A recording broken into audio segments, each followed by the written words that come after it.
சத்தியம் மட்டும்தான் விடுதலையாகும். இதுதான் டைட்டில் நமக்கு கொடுத்துருக்குறாரு. ஸோ ஃபஸ்ட்டு சாப்டர் வந்து நம்ம என்ன வச்சுருக்கோம்னா, ஃபஸ்ட் சாப்டர் சத்தியம். ஃபஸ்ட்டு சாப்டரே சத்தியம் தான். What is meant by truth? சத்தியம்னா என்ன?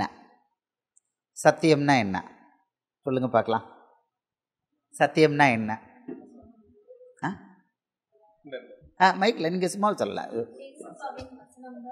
வசனம் தான் சத்தியம். ஏசப்பாவோட வசனம். நீங்கள் வீடியோலாம் பார்த்துட்டீங்க மகா சித்ரா. ஓகே, நம்ம சத்தியம்னா என்ன யூஸ்வலாக என்ன நினைப்போம்? உண்மை அப்படின்போம். பட் இங்கே இந்த சத்தியம்னா இயேசுவோட வாயிலிருந்து வந்த வார்த்தைகள் தான் சத்தியம். நம்ம அதை கடகடன்னு பார்க்க போகிறோம். அதுக்கு அந்த வார்த்தைக்கு, இயேசு வாயிலிருந்து வந்த வார்த்தைக்கு உள்ள வல்லமை, மற்ற வேதாகமத்தில் மற்ற பகுதியிலேருந்து உள்ள வார்த்தைக்கு வல்லமை, இதுக்குள்ள டிஃப்ரென்ஸை நம்ம பார்க்க போகிறோம். அப்படி பார்க்கும் பொழுது நமக்கு எப்படி அதை ஹேண்டில் பண்ணுறான் அப்படிங்கிறத பார்க்கலாம். Okay, let see. இப்போது யோவான் 17:17 யோவான் 17:17 இதுதான் ஃபஸ்ட் நம்ம இனிஷியேட் பண்ணுறோம். படிங்க, மைக் ஆன் பண்ணி. யோவான் 17:17 உம்முடைய சத்தியத்தினாலே அவர்களை பரிசுத்தமாக்கும். உம்முடைய வசனமே சத்தியம். உம்முடைய சத்தியத்தினாலே அவர்களை பரிசுத்தமாக்கும். உம்முடைய வசனமே சத்தியம். இப்போது இதுதான் ஃபண்டமெண்டலாக வரும். அவர் சொல்கிறாரு, பிதாவுடைய வசனத்தினால அவர்களை பரிசுத்தமாக்கும். உம்முடைய சத்தியத்தினாலே அவர்களை பரிசுத்தமாக்கும். உமது வசனமே சத்தியம். இயேசு சொல்கிறாரு, பிதாவே உங்கள் வசனம்தான் சத்தியம். பிதாவே, ரெண்டு கரையும் இருக்குது. பிதாவே உங்களுடைய வசனம்தான் சத்தியம். அடுத்து சொல்கிறாரு, உம்முடைய சத்தியத்தினாலே அவர்களை பரிசுத்தமாக்கும். அப்படின்னா உங்கள் வசனத்தினாலே அவர்களை பரிசுத்தமாக்கும். அப்படின்னா பிதாவுடைய வசனம்தான் என்னாகும்? நம்மளை பரிசுத்தப்படுத்தும். அடுத்தது பிதாவுடைய வசனம் தான் என்ன அவர் சொல்கிறார், மறுபடியும் ஒரு தடவை சொல்லுவோம். உம்முடைய சத்தியத்தினாலே அவர்களை பரிசுத்தமாக்கும். உமது வசனமே சத்தியம். ஸோ ஃபஸ்ட்டு நமக்கு தெரியுறது பிதாவுடைய வசனம்தான் சத்தியம். அந்த வசனம்தான் நம்மளை பரிசுத்தப்படுத்தும் அப்படின்னு சொல்லியிருக்கிறார். இப்போ இதிலேருந்து நம்ம அனலைஸ் பண்ண போகிறோம். இப்போ இயேசு சொல்கிறாரு, பிதாவே உங்கள் வசனம் தான் சத்தியம், உங்கள் வசனம் தான் எங்களை வந்து பரிசுத்தப்படுத்தும். அப்படின்னா பிதாவுடைய வசனம் எது அப்படின்னு கேட்டால், இயேசு சொல்கிறாரு, தாம் பேசுகிற அத்தனை வசனமும் பிதாவுடையது. தாம் பேசுகிற அத்தனை வசனமும் பிதாவுடையது. நம்ம பார்க்கணும். வரிசையாக 1 by 1 நம்ம பார்க்கலாம். யோவான் 14வது அதிகாரம் 24 2வது பகுதி. நிறையா இருக்குது, வரிசையாக வசனங்களை பார்க்க போகிறோம். யோவான் 14:24 2வது பகுதி. அவங்களுக்கு வசனங்கள்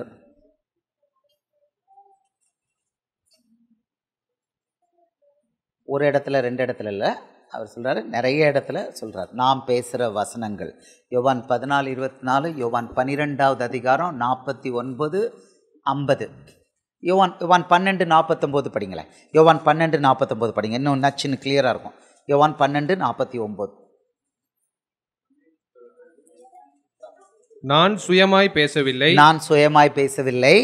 நான் பேச வேண்டியது இன்னதென்றும் உபதேசிக்க வேண்டியது இன்னதென்றும் என்னை அனுப்பின பிதாவே எனக்கு கட்டளையிட்டார்.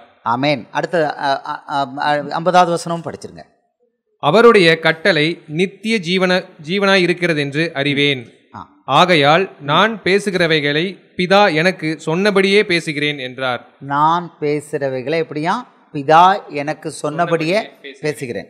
அது முந்தின வசனத்தில் என்ன சொல்கிறாரு? நான் சுயமாக பேசலை, நான் பேச வேண்டியது இன்னதென்றும் உபதேசிக்க வேண்டியது இன்னதென்றும் என்னை அனுப்பின பிதாவே எனக்கு கட்டளையிட்டார். ஸோ இதில் விளக்கம் கொடுக்குறாரு. அடுத்தது யோவான் 14வது அதிகாரம் 24வது வசனம் 2வது பகுதி. யோவான் 14:24 2வது பகுதி. என்னை அன்பாயிராதவன் என் வசனங்களை என்னில் அன்பாயிராதவன் என் வசனங்களை கை கொள்ள மாட்டான். என்னில் அன்பாயிராதவன் என் வசனங்களை கை கொள்ள மாட்டான். நீங்கள் கேட்கிற வசனம் என்னுடையதாய் இராமல் என்னை அனுப்பின பிதாவினுடையதாய் இருக்கிறது. அப்போ அந்த வசனம் யாருடையது? நீங்கள் கேட்கிற வசனம் என்னுடையதா இராமல் என்னை அனுப்பின பிதாவுடையதா பிதாவுடையது. இருக்கு. மாதிரி ரெண்டாவது தடவை கன்ஃபார்ம் பண்ணிட்டாரு. இன்னும் கொஞ்சம் நம்ம பார்க்கலாம். இதே இதில் ஒரு தடவை 7-8 இடத்துல கொடுத்துருக்கார். அடுத்தது இருக்கு 12. ஓகே, யோவான் 7வது அதிகாரம் 16வது வசனம். யோவான் 7:16.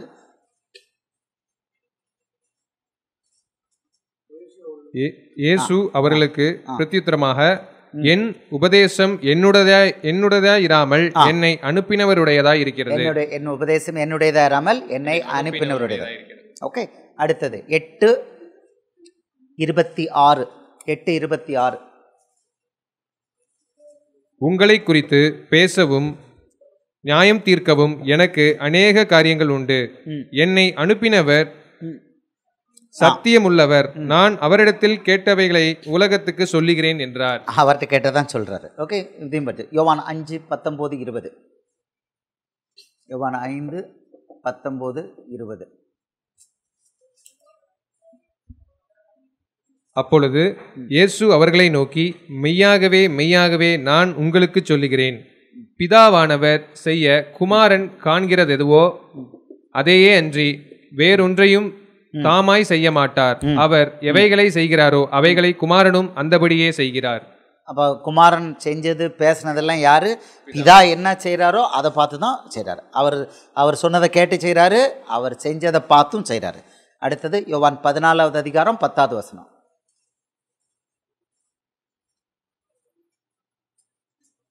யோவான் 14. நான் பிதாவிலும் பிதா என்னிலும் இருக்கிறதை நீ விசுவசிக்கிறது இல்லையா?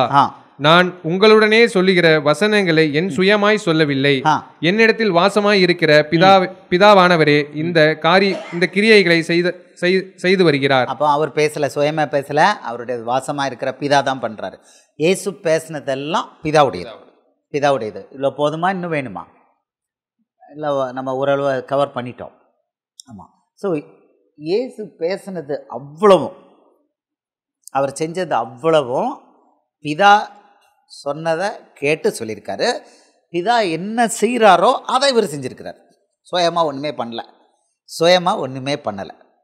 ஓகே, ஆமாம், ரொம்ப தெளிவாக கொடுத்துட்டார். அப்போ உம்முடைய சத்தியத்தினாலே அவர்களை பரிசுத்தமாக்கும், உமது வசனமே சத்தியம் அப்படின்னு சொன்னால் என்ன அர்த்தம்? இயேசு பேசின வசனம்தான் சத்தியம். இயேசு பேசின வசனம் தான் சத்தியம். இது ஜஸ்ட் இனிஷியேட் பண்ணியிருக்கேன், இன்னும் கொஞ்சம் வசனம் உங்களுக்கு தரேன். இந்த சத்தியம் உலகத்துக்கு எப்போ வந்தது? இப்போ ஃபஸ்ட்டு பாயிண்ட் உங்களுக்கு என்ன, ஒரு இனிஷியலாக என்ன கிடச்சிருக்கு? இயேசு பேசின வசனம் தான் பிதாவுடைய வசனம், அதுதான் சத்தியம்னு தெரியுது.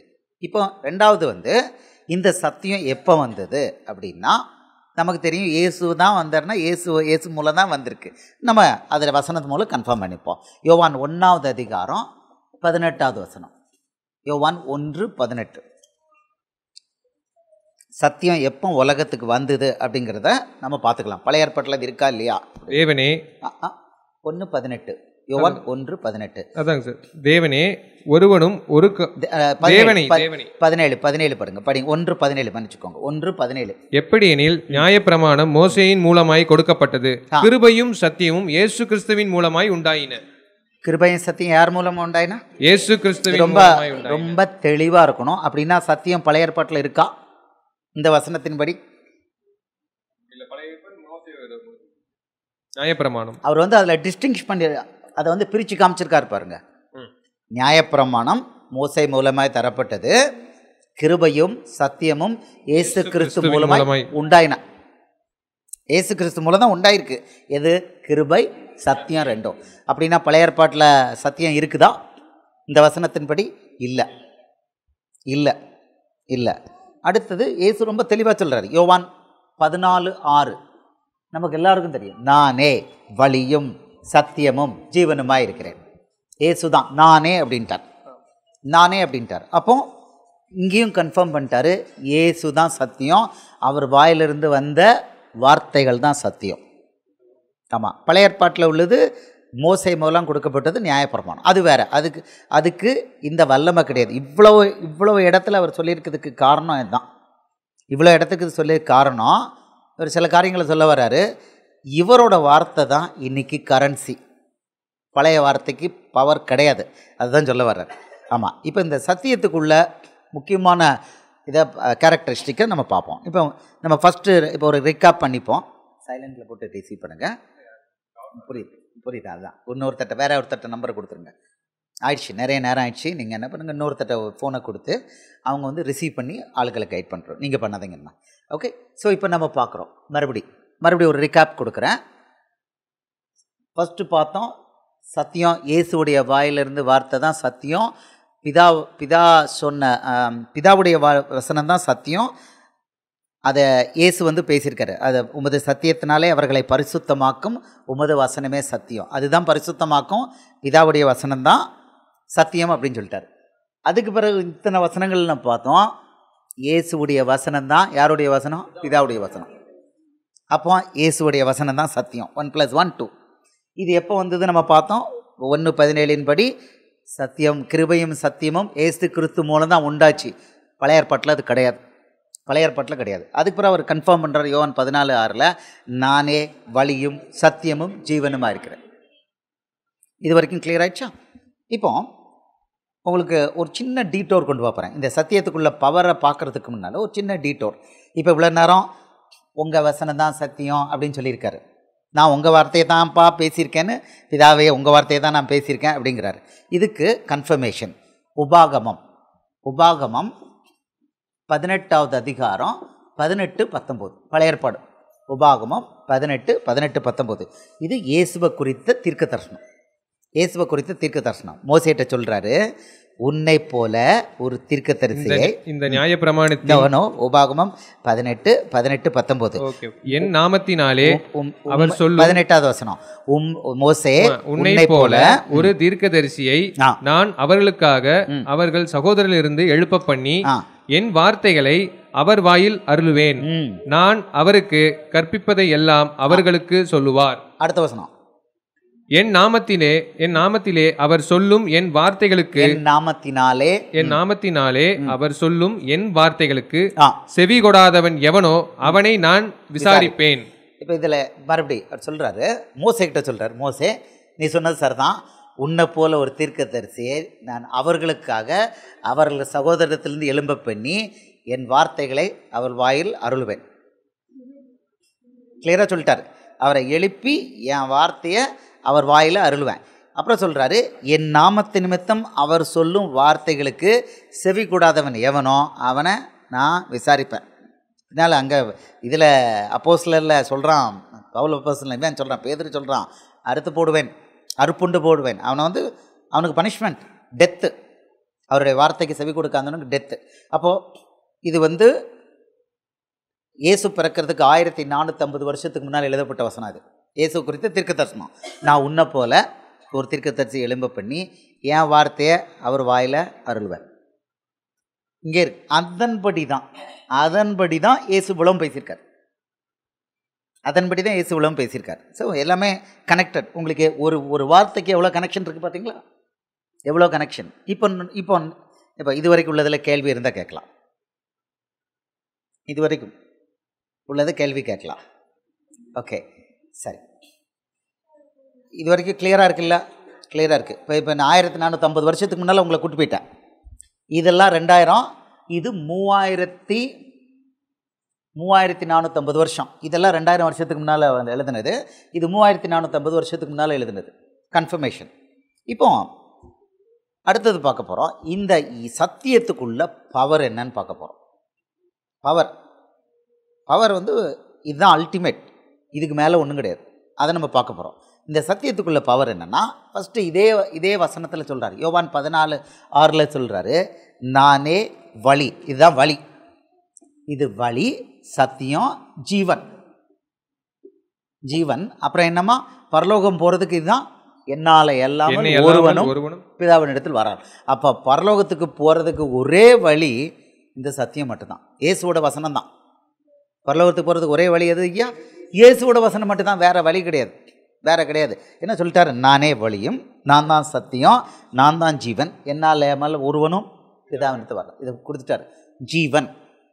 ஜீவன் நமக்கு வந்து நித்திய ஜீவன் வேணும் அப்படின்னா யாரோட வசனம் வேணும்? இயேசுவோட வசனம் எங்கே இருக்குது? மத்தேயு, மார்க்கு, லூக்கா, யோவான். பழைய ஏற்பாட்டிலையும் கிடையாது. அப்போஸ்தலனாகிய பவுல் வசனம் அதுக்கு இந்த பவர் கிடையாது, இந்த பவர் கிடையாது. ஏன்னா சத்தியம் அந்த அந்த ஆமாம், அது இன்னும் உங்களுக்கு நான் வசனம் கொடுக்கும் பொழுது அந்த ஃபோர்ஸ் நல்லா தெரியும். அடுத்தது நான் உங்களுக்கு கொடுக்க போகிறேன், இன்னொரு வசனம் தரப்போகிறேன். ஃபோர்ஸ் இயேசுவோட வசனத்துக்கு கம்ப்ளீட்டாக ஒரு தனி மரியாதை. அதனால தான் இது ஃபஸ்ட் சாப்டர். இயேசு வாயிலிருந்து வந்த வசனத்துக்கு உள்ள பவர் தனி. இப்போ நீங்கள் கிறிஸ்தவர்கள், அதுவும் பெந்தேகோஸ்தேக்கார கிறிஸ்தவர்கிட்ட போனால் உடனே சொல்லுவாங்க 2 தீமோத்தி 3வது அதிகாரம் 16வது வசனம் சொல்லி வேத வசனங்கள் எல்லாம் தேவ ஆவியினாலே அருளப்பட்டிருக்கு. அதனால் ஆதியாமத்திலிருந்து வெளிப்படுத்தல் வரைக்கும் வசனத்துக்கு எல்லாத்துக்கும் ஒரே ரெஸ்பெக்ட் அப்படின்ட்டுருவாங்க. ஆமாம், ஒரே மரியாதை அப்படிம்பாங்க. அவங்களுக்கு ஒன்று விஷயம் தெரியல, இல்லைன்னா அவங்க திருடன்னு அர்த்தம். விஷயம் தெரியலன்னா வஞ்சிக்கப்பட்டவங்கன்னு அர்த்தம். முட்டாள், சரியான முட்டாள், வஞ்சிக்கப்பட்டிருக்காங்க. அவங்கள நம்ம கொஞ்சம் சொல்லி கொடுத்து பண்ணலாம். இல்லாட்டா உங்களை ஏமாற்றணும். ஏன் ஏமாற்றணும்? உங்கள்கிட்ட இருந்து பைசா அடிக்கணும். வேறு ஒன்றுமே கிடையாது. ஒரே ஒரு காரணம் தான். வாங்க, ஒரே ஒரு காரணம். உங்கள் பாக்கெட் இப்படி உட்காருங்க, இதில் உட்காருங்க, இங்கே உட்காருங்க. ஆமாம், உங்கள் பாக்கெட்டில் உள்ள பணத்தை திருடணும். நான் உங்களுக்கு பிரித்து போட்டு காமிச்சிடுதேன். உங்களுக்கு அக்கு வேறு ஆணி வேறு பிரித்து போட்டு காமிச்சிருந்தேன். 2 ரீசன் தான். இந்த மாதிரி வசனத்தில் குழப்பம் உண்டாக்குற முயற்சி பண்ணுறாங்கன்னா 2. ஒன்று, அவன் வஞ்சிக்கப்பட்டிருக்கான்னா அவனுக்கு மண்டையில் பத்தலை, ஜென்யூன்லி பத்தலை, மண்டையில் சரக்கு இல்லை. அதனால் எல்லா வசனமும் ஒன்று தான் அப்படிங்கிறான். நான் அது எப்படி தப்புங்கிறத நான் ஈஸியாக படம் போட்டு காமிக்கிறேன். ரைட். அடுத்தது, இல்லாட்டா நல்லா தெரியும், ஆனால் இவர்கிட்டருந்து மாதம் இவ்வளோ ரூபா எனக்கு பணம் வரணும். நான் எல்லா வசனமும் ஒன்றுன்னு சொல்லலை. இயேசுவோட வசனம் எல்லாத்தோட வசத்தியானது அப்படின்னு சொல்லிட்டேன் அப்படின்னா இவர்கிட்டருந்து மாதம் வர்ற பணம் எனக்கு வராது. இவர் என்னட்டு இப்படி கை கட்டி நிற்க மாட்டார். இவர் என்னோட பெரிய ஆள், ஆனால் இன்றைக்கி என்னை கை கட்டிக்கிட்டு இருக்கார். இவருக்கு நான் இப்படி சொன்னால் மட்டும்தான் இவர் என்கிட்ட கை கட்டி நிற்பார். உண்மையை சொல்லிட்டா இவர் தெளிஞ்சிருவார். டாட்டா, உனக்கு எதுக்கு பணம் தரணும், உனக்கு எதுக்கு நான் கை கட்டிகிட்டு இருக்கணும், இவருக்கு விஷயம் தெரிஞ்சிடும். அதனால் இவரை கண்ட்ரோல் பண்ணி வைக்கணும். ஏன் கண்ட்ரோல் பண்ணி வைக்கணும்? மாதம் பணம் வருது, துட்டு, பண ஆசை, 2 தான். நான் கிளியராக சொல்லிட்டேன்னா இதை நான் உங்களுக்கு விளக்கம் சொல்கிறேன். இப்போ இந்த இயேசுவோட வசனம் அதோட முக்கியத்துவத்தை இன்னும் போகிறதுக்கு முன்னால் இந்த வஞ்சகத்தையும் உங்களுக்கு நான் எக்ஸ்பிளைன் பண்ணியிருந்தேன். அப்போ உங்களுக்கு இன்னும் கிளியராக இருக்கும். எப்படி இயேசுவோடைய வசனம் எல்லாத்த விட அவர் ஹை லெவல் அப்படின்னு அவர் சொன்னது முக்கியம்னா, பழைய ஏற்பாடு புதிய ஏற்பாடு எல்லா வசனங்களும் ஈக்குவல் இருக்க முடியாது. அப்படின்னா பழைய ஏற்பாடு ஈக்குவல் அப்படின்னு சொன்னால், நீங்கள் பழைய ஏற்பாட்டுப்படி நீங்களும் நானும் பைபிளை தொட்டாலே என்ன பண்ணணும்? நம்மளை வெட்டி கொன்று போடணும். எண்ணாகமம் 18:7 18:7 3:38 3:10 எண்ணாகமம் 3:10 3:38 18:7 படிச்சிங்கன்னா, ஆசாரிய ஊழியம் பண்ணுறதுக்கு எவனாவது படிங்களேன். எண்ணாகமம் 3:10 படிங்க. 18:7 படிங்க. கொஞ்சம் பெருசா. ஆகையால் நீயும் உன்னுடனே கூட உன் குமாரரும் பலிபீடத்துக்கும் திரைக்கு உட்புறத்துக்கும் அடுத்த எல்லாவற்றையும் செய்யும் பொருட்டு உங்கள் ஆசாரிய ஊழியத்தை காத்து சேவிக்க கடவீர்கள். உங்கள் ஆசாரிய ஊழியத்தை உங்களுக்கு தத்தமாக அருளினேன். அதை செய்யும்படி சேருகிற அந்நியன் கொலை செய்யப்பட கடவன் என்றார். அதை செய்யும்படி சேருகிற அந்நியன் கொலை செய்யப்படணும். நம்ம தான் அந்நியன். அவங்கள அந்த லேவியின் புத்திரர் தவிர வேற யாரும் தொட்டாலும் அவனும் கொல்லப்படணும்.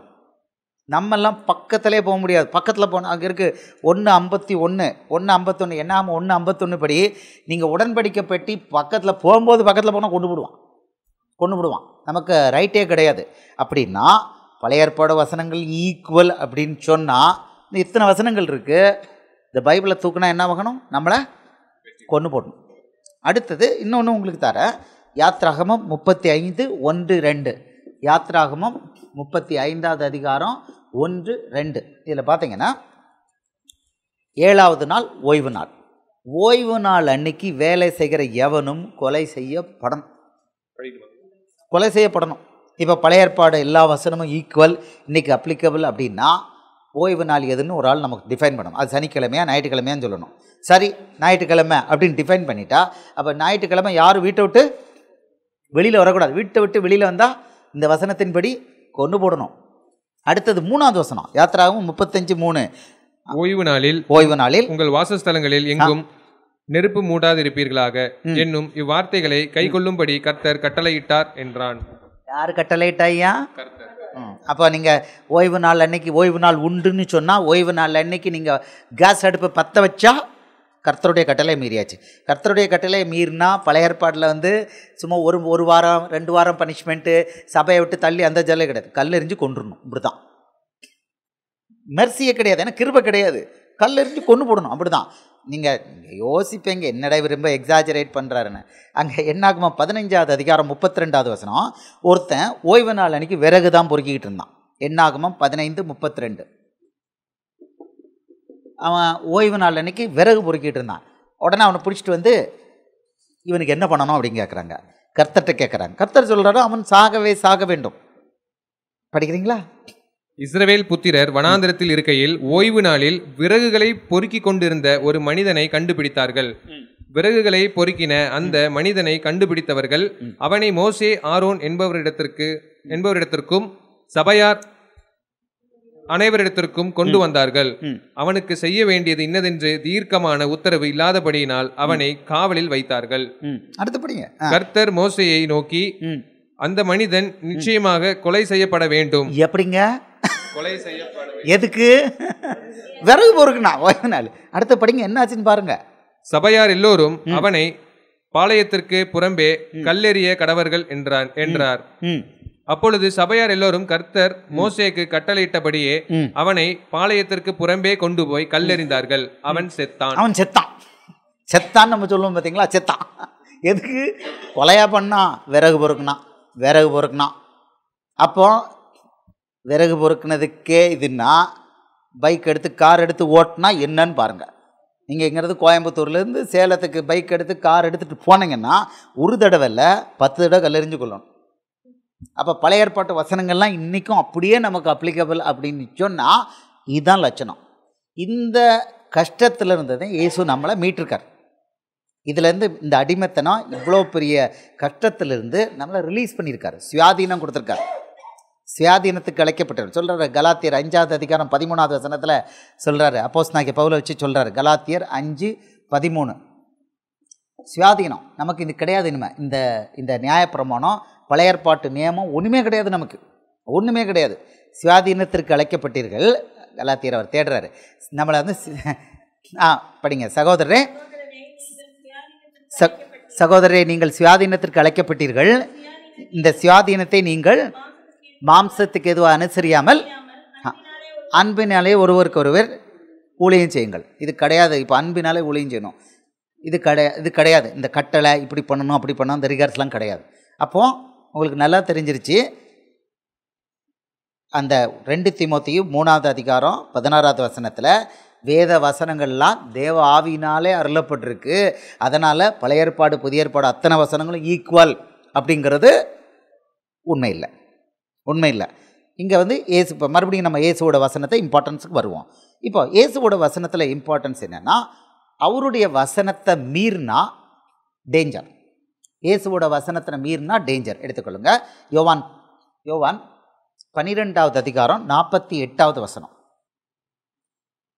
இயேசுவோட வசனத்தோட முக்கியத்துவம் என்னென்னா, அவர் வசனத்தை நம்ம மீறினோம் அப்படின்னா அங்கே ஒரு டேஞ்சர் இருக்குது. யோவான் 12:48. மைக்கில் என்னை தள்ளி என் வார்த்தைகளை ஏற்றுக்கொள்ளாதவனை மைக் அவங்க கையில் கொடுத்துருங்க பிரதர். அவங்கள நீங்கள் எடுத்துக்கோங்கம்மா. முன்னால் வந்து சீட்டுக்கு வந்துடுங்க. என்னை தள்ளி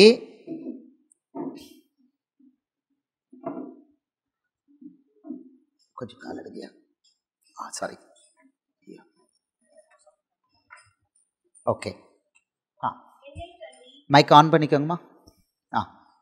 என்னை தள்ளி ஆன்ல இருக்கா? பண்ணுங்க.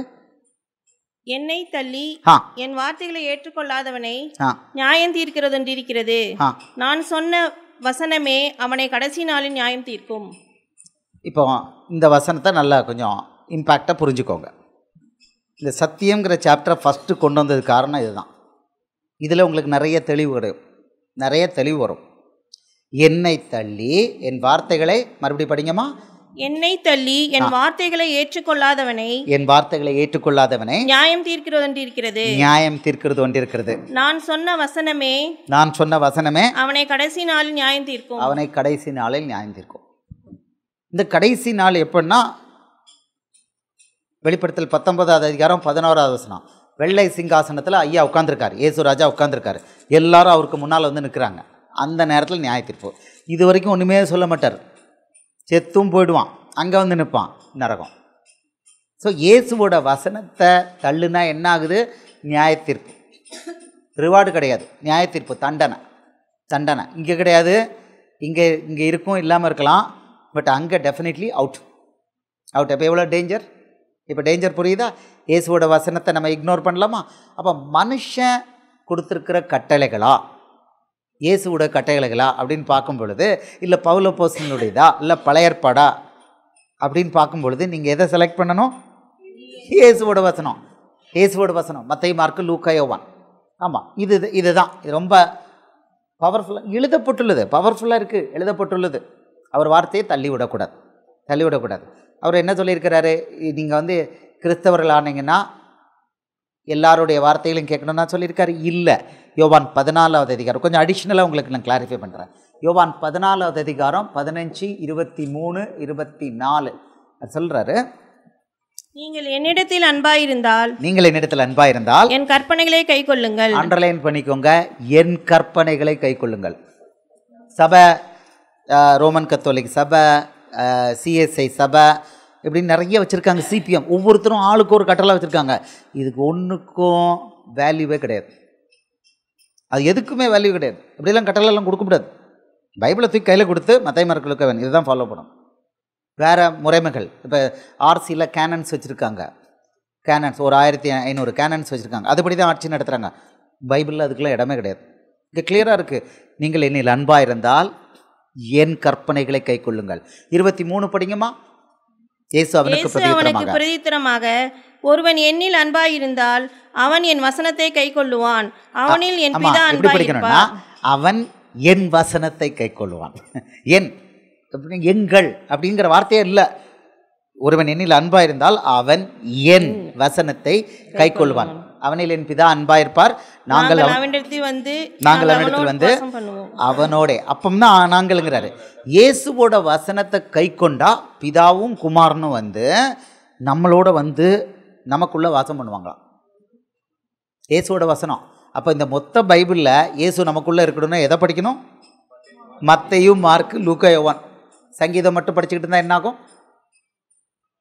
நீங்கள் பாருங்கள், நம்ம எப்படி ஏமாந்துருக்கோங்கிறத இந்த ஒரு சாப்டரே காமிச்சு கொடுக்கும். வசனம் தான். எல்லோரும் இந்த வசனத்தை நம்புறீங்க தானே? எல்லாரும் இந்த வசனத்தை, பைபிள் வசனத்தை நம்புறீங்க தானே ஐயா? பாருங்கள், இப்போ ஆச்சு. இப்போ 24வது வசனம் படிங்கம்மா. கொஞ்சம் செவுட்டில் அடித்த மாதிரி இருக்கும் அந்த 24 படிக்கும்போது. என்னில் அன்பாயிராதவன் என் வசனங்களை கைக்கொள்ள மாட்டான். போதும். அப்போ பழைய ஏற்பாட்டே பிரசங்கம் பண்ணிக்கிட்டு இருக்கவங்க யாரு? பழைய ஏற்பாட்டையே படிச்சுக்கிட்டு இருக்கவங்க யாரு? இல்லை பைபிளே படிக்காதவங்க யாரு? இயேசு மேலே அன்பு இல்லாதவங்க பரலோகம் போக முடியுமா? இன்னைக்கு பரலோகம் போகிறதுக்கு கட்டளை என்ன இருக்குது? ரெண்டு கட்டளை சொல்லியிருக்கிறாரு.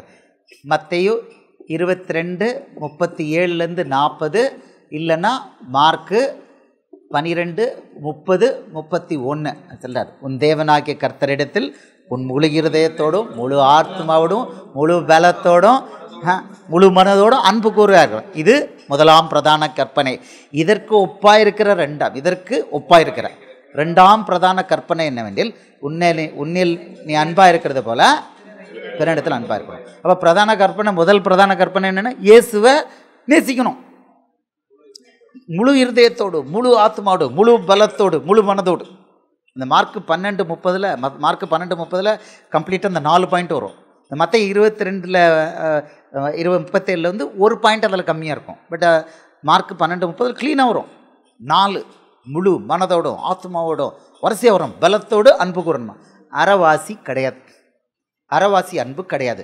அப்போ இயேசு மேலே அன்பு கூறணும் என்னன்னு சொல்லிட்டாரு, நீங்கள் என் வசனங்களை கை கொள்ளணும். படிக்கிறேன்னு சொல்லலை, கை கொள்ளணும், கை கொள்ளணும், கை கொள்ளணும்.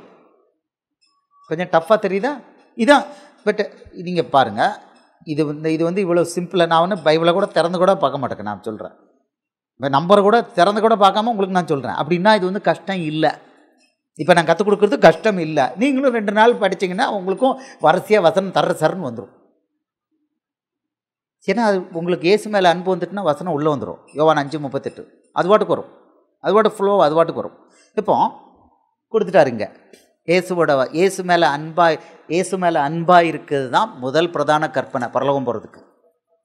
அப்படி பண்ணால் மத்தேயு மார்க்கு லூக்கா யோவான்ல இயேசு என்ன சொல்லியிருக்கிறாரோ அதை கை கொள்ளணும், அதை கை கொள்ளணும். இப்போ சைட் லைட் உங்களுக்கு நான் சொல்லியாச்சு. இப்போ அடுத்தது, அவர் அதை கை கொள்ளலை அப்படின்னா என்ன ஆச்சுன்னா, இப்போ கிடையாது, கடைசி நாளில் நியாயம் தீர்க்கப்பட்டுரும். அப்போ பனிஷ்மெண்ட், நரகம் அப்படின்னு சொல்லிட்டார். ஐம் சாரி, மிரட்டுறதுக்கு இல்லை, பட் வசனம் சொல்லுது. வசனத்தை உள்ளதுன்னு சொல்லணும், சும்மா ஒளிச்சு மறைச்செல்லாம் சொல்லக்கூடாது. ஆமாம். இப்போ இதாகிடுச்சு. இப்போ இதை கை கொண்டா நமக்கு என்ன கிடைக்குது? ஒரு பக்கம் கை கொள்ளலைன்னு என்னன்னு பார்த்தாச்சு. இப்போ கை கொண்டா என்ன கிடைக்குது?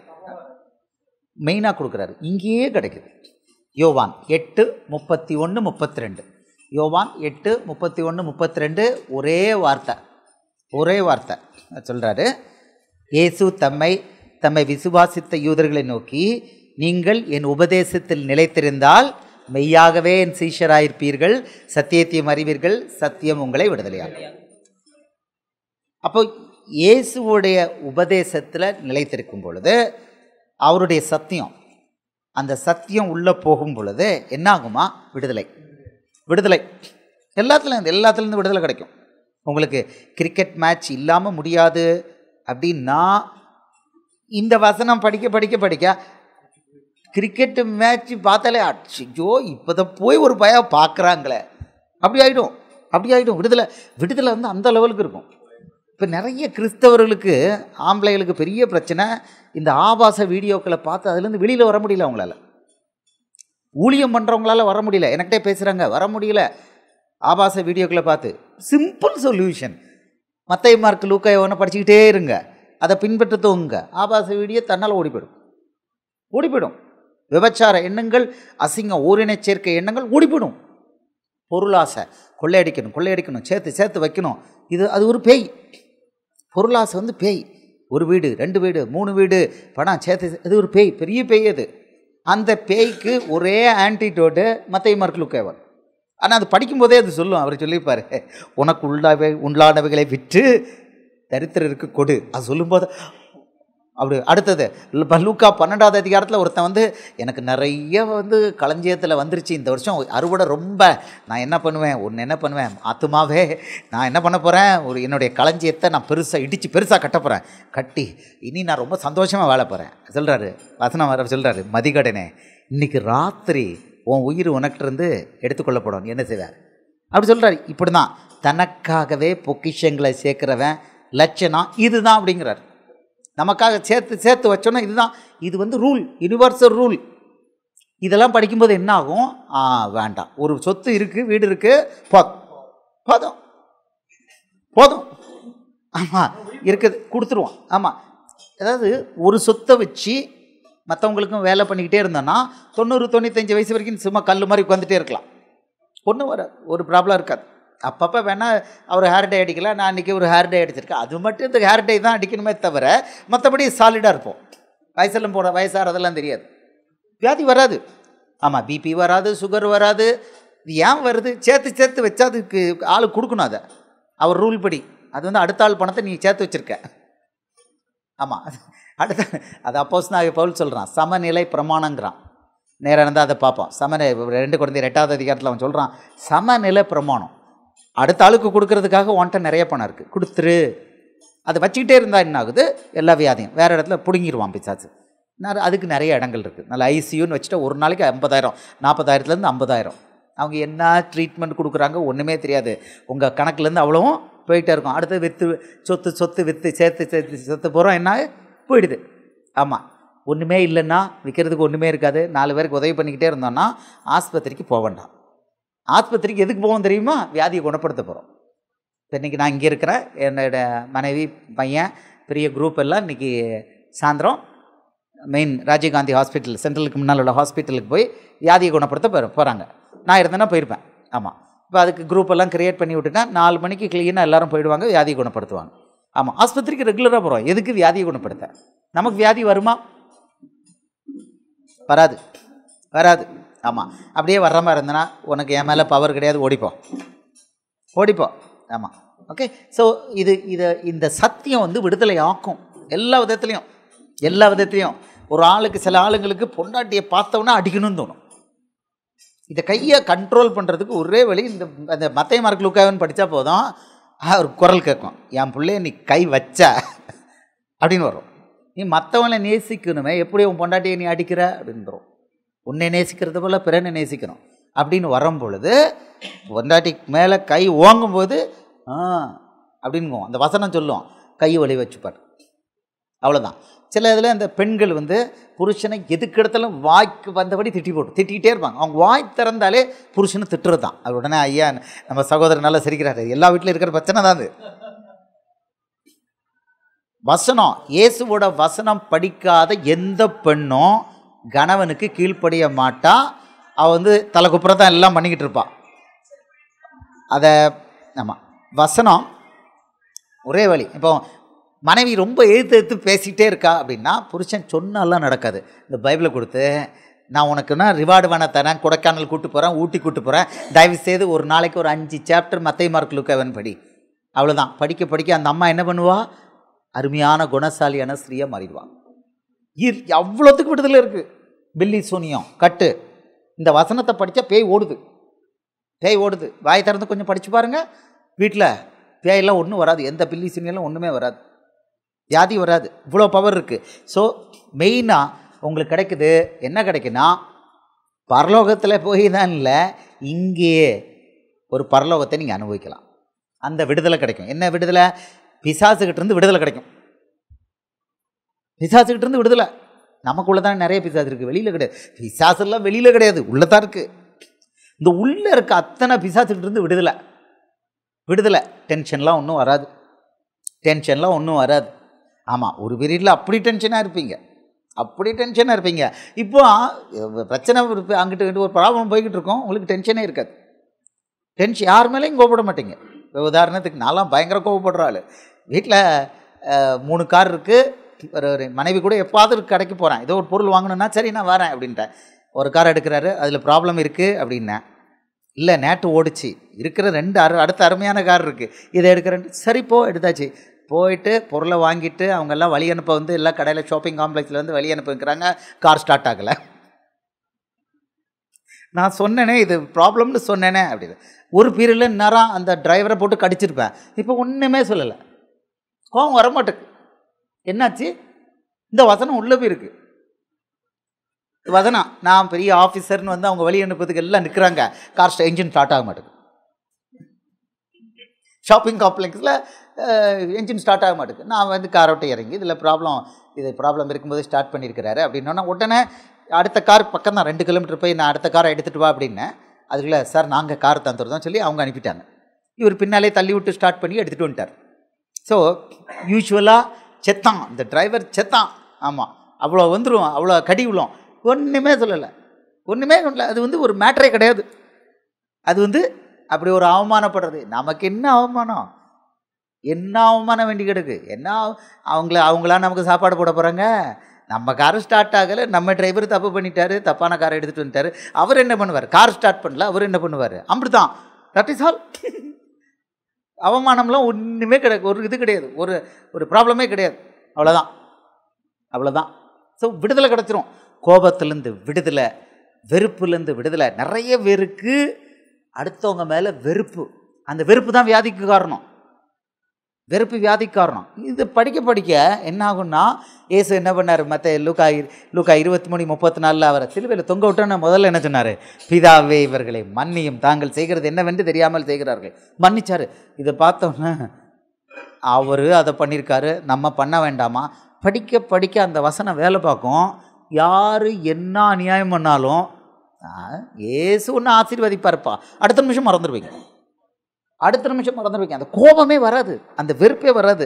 வெறுப்பு வரலன்னு என்ன அர்த்தம் தெரியுமா? வியாதி வராது. பிசாசுக்கு உங்கள் உடம்பு மேலே அதிகாரம் கிடையாது. சிம்பிள். பிற ஏன் நீங்கள் 90-100 வயசு வாழ முடியாது? நல்லா வாழலாம், சும்மா கோல் வச்சுக்கிட்டு இல்லை, நல்லா வாழலாம். ஒன்றே ஒன்று நான் ஏற்கனவே சொல்லிட்டேன், முடி மட்டும் கொஞ்சம் வெள்ளையாகலாம். அதுக்கு தான் 10 ரூபா 15 ரூபாய்க்குலாம் அழகாக சொல்யூஷன் வச்சுருக்கான். கலர் போட்டுக்கலாம், அவ்வளோதான். வேறு ஒன்றுமே இருக்காது. நல்லா நீட்டாக இருக்கலாம். ஒரு பிபி இருக்காது, சுகர் இருக்காது. அவங்க பேரப்பிள்ளையை நீங்கள் பார்க்கலாம், டெய்லி வேலை பார்க்கலாம். சும்மா இல்லை, படுத்துக்கிட்டான் நல்லா வேலை பார்க்கலாம், வியாதிகளை குணப்படுத்தலாம். ரொம்ப எக்ஸைட்டிங்காக இருக்கும் லைஃப். ஆமாம், ரிட்டையர்மெண்ட்டே கிடையாது. ஆமாம், ஓகே. ஸோ இது விடுதலை. இந்த விடுதலை இதைத்தான் சொல்லியிருக்கார். இன்றைக்கி கிறிஸ்தவர்கள், அது எந்த சபையாக இருந்தாலும் சரி தான், ரோமன் கத்தோலிக்கர்கள், CSI, CPM, assembly of God, Methodist, எத்தனையோ வெரைட்டி இருக்காங்க. அத்தனை பேரும் எதில் இருக்காங்க தெரியுமா? கட்டுக்குள்ளே இருக்காங்க. நான் கொஞ்சம் உங்களுக்கு அனலைஸ் இதில் வரும்போது இன்றைக்கி நாளைக்கு அனலைஸ் பண்ணி பார்க்க போகிறோம். எப்படி ஒவ்வொரு சர்ச்சுக்காரங்களும் பிசாசு பிடியில் இருக்காங்கன்னு உங்களுக்கு நான் காமிக்கிறேன். வசனத்தின்படி தான் காமிக்கிறேன். அது எல்லாத்துக்கும் ஒரே சொல்யூஷன், இயேசுவோட வசனம். ஆனால் எல்லாரும் அவாய்ட் பண்ணுறது ஒன்று இது, எல்லா சபையும் அவாய்ட் பண்ணுறது ஒன்று, இயேசுவோட சத்தியம். எல்லாம் விடுதலை இல்லாமல் இருக்காங்க. கிறிஸ்தவ குடும்பங்களில் பார்த்தீங்கன்னா 10 குடும்பங்களில் 9 குடும்பங்களில் புருஷனும் பொண்டாட்டி அட்டித்தட்டி தான். பெட்ரூம் அன்புக்கு இல்லை, அட்டித்தட்டிக்கு தான் நடக்குது. ஆமாம், அப்போ ஆளுக்கு ஒரு ஸ்டெப்னி மாதிரி ஒரு 2வது கல்யாணத்தை பண்ணிட்டு அப்புறம் மெதுவாக சொல்லுங்க 2வது கல்யாணம் பண்ணியிருக்கேன். ஸோ ஒரு பயங்கரமான ஒரு நிலையில் இருக்குது. ஏன்னா காரணம் சத்தியத்தை விட்டுருக்காங்க. அதனால தான் இயேசுப்பா அந்த சத்தியத்தை தான் ஃபஸ்ட்டு எடுக்க வைக்கிறார். ஓகே, விடுதலை கொடுக்குது. அது அவ்வளோத்துக்கும் சொல்யூஷன், ஒன் ஸ்டாப் சொல்யூஷன். சரி, அந்த பைபிளில் எவ்வளோ பெரிய புக்கு இந்த மத்தேயு, மார்க்கு, லூக்கா, யோவான்? சின்னது. 10 நாளில் மொத்தத்தையும் மத்தேயு, மார்க்கு, லூக்கான்னு படித்து முடிச்சிடலாம். திருப்பி படிக்கலாம். பவர் வந்துக்கிட்டே இருக்கும். அவ்வளோதான். அதில் தான் அவ்வளோ இருக்குது. 99% பைபிளில் உள்ள பவர் எதில் இருக்குன்னா மத்தேயு, மார்க்கு, லூக்கா இந்த 4 புக்கில் தான் இருக்குது. So simple. ஓகே, இதுதான் விடுதலை கொடுக்குது. சத்தியம் விடுதலை கொடுக்குது. நம்ம அடுத்தது ஏற்கனவே பார்த்தீங்க, யோவான் 14:6 வழி, ஜீவன், அதில் தான் இருக்குது. நித்திய ஜீவனுக்கு வழி அதில் தான் இருக்குது. யோவான் 3வது அதிகாரம், யோவான் 3வது அதிகாரத்தை எடுத்துக்கொள்வோம். 18 யோவான் 3:18. அவரை விசுவாசிக்கிறவன் ஆக்கினைக்குள்ளாக தீர்க்கப்படான், விசுவாசியாதவனோ தேவனுடைய ஒரே பேரான குமாரனுடைய நாமத்தில் விசுவாசமுள்ளவனாய் இராதபடியினால் அவன் ஆக்கினை தீர்ப்புக்குட்பட்டாயிற்று. யோவான் 5:24 படிங்க. இந்த வசனத்தோட அடுத்தது நித்திய ஜீவன். என் வசனத்தை கேட்டு என்னை அனுப்பினவரை விசுவாசிக்கிறவனுக்கு நித்திய ஜீவன் உண்டு. அவன் ஆக்கினை தீர்ப்புக்குட்படாமல் மரணத்தை விட்டு நீங்கி ஜீவனுக்குட்பட்டிருக்கிறான் என்று மெய்யாகவே உங்களுக்கு சொல்லுகிறேன். So simple. என் வசனத்தை கேட்டு என்னை அனுப்பினவரை விசுவாசிக்கிறவனுக்கு நித்திய ஜீவன் உண்டு. நீங்கள் பவுல் அப்போஸ்தலன் வசனத்துக்கும் இந்த பவர் கிடையாது. பழைய ஏற்பாட்டில் ஒரு வசனத்துக்கும் இந்த பவர் கிடையாது. சுத்தமாக கிடையாது. இயேசுவோட வசனத்துக்கு தான். So simple. You have to trust. அவர் என் வசனம்னு தெளிவாக சொல்கிறார். என் வசனத்தை கேட்டு என்னை அனுப்பினவரை விசுவாசிக்கிறவனுக்கு நித்திய ஜீவன் உண்டு. விசுவாசிக்கிறங்கிறது எப்படி? அவருடைய விசுவாசிக்கிறங்கிறது செய்கிறாங்க. நீங்கள் என்னில் அன்பாக இருந்தால் என் கற்பனைகளை கைக்கொள்ளுங்கள். இயேசு யோவான் 8:31 நீங்கள் படிச்சிங்க. இயேசு தம்மை விசுவாசித்த யூதர்களை நோக்கி, நீங்கள் என் உபதேசத்தில் நிலைத்திருந்தால் நிலைத்திருந்தால் எனக்கு சீஷராக இருப்பீர்கள். கிளியராக கொடுக்குறாரு. அப்போ இயேசுவோட விசுவாசி அப்படின்னா இயேசுவோட வசனத்தில் நிலைத்திருக்கிறவங்க, அதை கைக்கொள்ளும். படிக்கிறவங்க இல்லை, முதல்ல படிக்கணும், அப்புறம் கைக்கொள்ளணும். கிராஜுவலாக அது வரும். 100% ஒரே நேரத்தில் முடியாது. இயேசுவோட வசனத்தை நீங்கள் 100% கை கொண்டீங்கன்னா இயேசு பண்ண அவ்வளோ வேலையும் பண்ணலாம். செத்த பாடியில் அப்படியே உயிரோடு எழுப்பலாம், அப்படியே எழுப்பலாம் 100%. அந்த லெவல் வந்து அப்படியே ஏறிக்கிட்டே போகணும், அது அப்படியே மேலே ஏறணும். அந்த லெவல் இப்படி ஏறி ஒரு லெவல் ரீச் ஒரு லெவல்லையும் உண்டு. ஒரு லெவலில் உங்கள் மேலே பவர் ஒர்க் பண்ணும். நீங்கள் அது போய்கிட்டே இருக்கும். நம்ம ஒருத்தராலும் இயேசுவோட லெவல் ரீச் எல்லாம் பண்ண முடியாது. இந்த மத்தேயு, மார்க்கு, லூக்கா, யோவான் 5 புஸ்தகத்தை, இந்த 4 புஸ்தகத்தில் உள்ள புதிய உடன்படிக்கைக்கு இயேசு கொடுத்துருக்கிற வசனங்களை 100% யாரும் ரீச் பண்ணுறது முடியாது. அவ்வளோ ஈஸி இல்லை. பட் அப்படியே வாழ்க்கை முழுக்க ரீச் ஆகிக்கிட்டே போகணும். அது ரீச் ஆக ஒவ்வொரு மைல் ஸ்டோன் வந்து க்ராஸ் ஆகிக்கிட்டே இருக்கும். க்ளீனாக நீங்கள் போவீங்க, வியாதியை குணப்படுத்துவீங்க. இன்றைக்கி உதாரணத்துக்கு இந்த கேபிள் போட்டுக்கிட்டே ஒருத்தருக்கு ஒரு அம்மா ஃபோன் பிடிச்சி தமயந்தின்னு ஒரு அம்மா, ஐயா தலைவலிக்குதுயா, ஐயா சரி நான் போன இந்த கள்ள சபைக்கெல்லாம் போகக்கூடாதுன்னு சொல்லியிருக்கேன். அப்படி பேசிட்டே சரி ஐயா தலைவலி இல்லையா, கழுத்து வலிக்க, அப்படி தானே கழுத்து வலி, தங்கச்சி விட்டு கழுத்து வெளியே போ இயேசுவின் நாமத்தில். இங்கே கேபிள் வேலை பார்த்துக்கிட்டே தங்கச்சி விட்டு வெளியே போ, உனக்கு அதிகாரம் கிடையாது, இயேசுவின் நாமத்தில் வெளியே போயிடுச்சுல, போயிடுச்சியா, இவ்வளோதான். உங்கள் லெவல் வந்து எப்படி ஆகிடுதுன்னா இப்படி அசால்ட்டாக தட்டிகிட்டே போகலாம். அந்த பவர் உங்கள் மேலே வந்துடும். அந்த பவர்னு என்னென்னா, நீங்கள் அந்த வசனத்தை உட்கொண்டு அதன்படி செய்ய செய்ய செய்ய செய்ய இயேசுவோட வல்லமை அப்படியே, அவருடைய வல்லமை அப்படியே உங்கள் மேலே அப்படியே வந்துகிட்டே இருக்கும். அவர் என்ன செஞ்சாரோ அதே மாதிரி நீங்கள் பண்ணலாம். அந்த பவர் கொடுத்துருந்தாரு, அவர் தான் கொடுக்குறாரு. ரொம்ப அசால்ட்டாக வரட்டலாம், பெரிய வியாதியாக அசால்ட்டாக லெஃப்ட் கைட்டு வரட்டலாம், போ வெளியே இயேசுவின் நாமத்தில், அவ்வளோதான். 5 எண்ணுமே ஓடி போகணும், ஓடிப்போ. 5 4 3 2 1 கெட் அப், இயேசுவின் நாமத்தில் கெட் அப், அவ்வளோதான். சரியாக போச்சு பாருங்கள் அப்படிமா, அவன் சரியாக போச்சு, இப்படிதான். சரியாக போகும்லாம் சொல்ல மாட்டோம், சரியாக போச்சு, இப்படி தான். அந்த பக்கத்துலேருந்து கத்துவாங்க, அது எப்படி பிரதர் இப்படிலாம் நடக்குது, அதெல்லாம் கொஞ்சம் வெயிட் பண்ணுங்கள். நீங்கள் மத்தேயு, மார்க்கு, லூக்கா, யோவான் படிங்க, தெரியும். அவ்வளோதான். இதில் ஃபோன்லலாம் எக்ஸ்பிளைன் பண்ண முடியாது. மத்தேயு, மார்க்கு, லூக்கா, யோவான் படிங்க, அவ்வளோதான். ஸோ நீங்கள் அந்த மாதிரி மாறிடுவீங்க அந்த லெவல். ஆமாம், இந்த லெவல் ஆக இயேசு மாதிரியே என்ன இருக்கிறார்.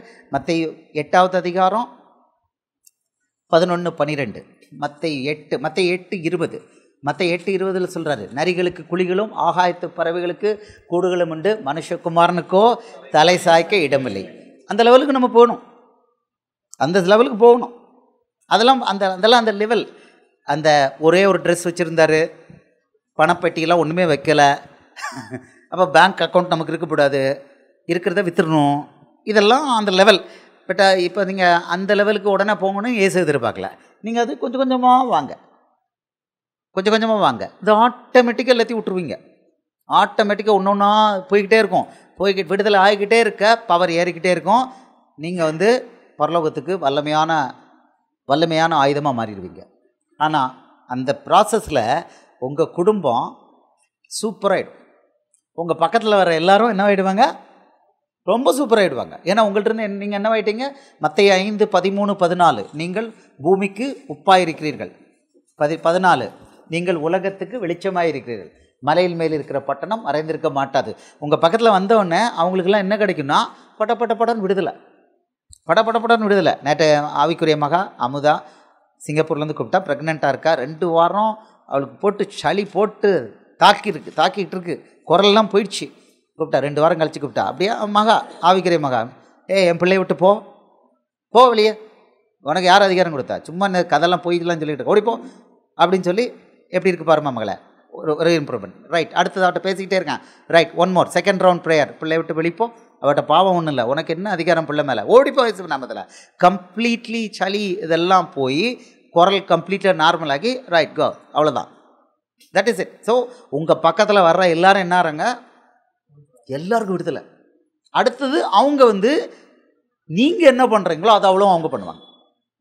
அவங்க அதே மெத்தடில், உனக்கு யார் அதிகாரம் கொடுத்தா ஓடிப்போ, முதுகு வலியை கொடுக்குற, உனக்கு யார் அதிகாரம் கொடுத்தா, என் தம்பிக்கு என் தங்கச்சிக்கு கொடுக்குறதுக்கு உனக்கு என்ன அதிகாரம், அவுட் இன் ஜீசஸ் நேம், அப்படி தான் சொல்லுவாங்க. போய்டும், இப்படி தான். ஸோ இது பரவும், இந்த வெளிச்சம் அப்படியே பரவும், உலகம் முழுக்க பரவும். இதுதான். ஆஸ்பத்திரிக்கு போக மாட்டேங்க, டிவோர்ஸுங்கிற பிரச்சனையே கிடையாது. புருஷனும் பொஞ்சாதியும் லவ்வும் தான் இருப்பீங்க, சண்டை இருக்காது. சண்டை இருந்தால் தான் பிரச்சனை வந்துருமே. சண்டை இருந்தால் உடம்புல வியாதி வரும். உடனே இப்போ 2 பேரும் சண்டை போட்டுக்கிட்டு இருக்காங்க, புருஷன் பற்றி என்ன கேட்பேன், தங்கச்சி உனக்கு அடிமுதுகில் வலி இருக்கலாமா, ஆமாம் அது எப்படி உங்களுக்கு தெரியும், புருஷன் கூட சண்டை போட்டால் கண்டிப்பாக இருக்குமா. அடுத்தது கழுத்தில் வலி இருந்து ரைட் ஷோல்டர் வரைக்கும் இழுக்குதாம்மா, ஆமாம் அது எப்படி உங்களுக்கு தெரியும், புருஷன் கூட சண்டை போட்டால் அது இருக்குமா. முட்டு வலிக்குதுலாமா, 2 முட்டு லைட்டாக வலிக்குதுலாம், அது எப்படி உங்களுக்கு இதெல்லாம் இவ்வளோ கரெக்டாக தெரியுது? புருஷனுக்கு எதிர்த்து பேசுனா அப்படி தாமா இருக்கும்.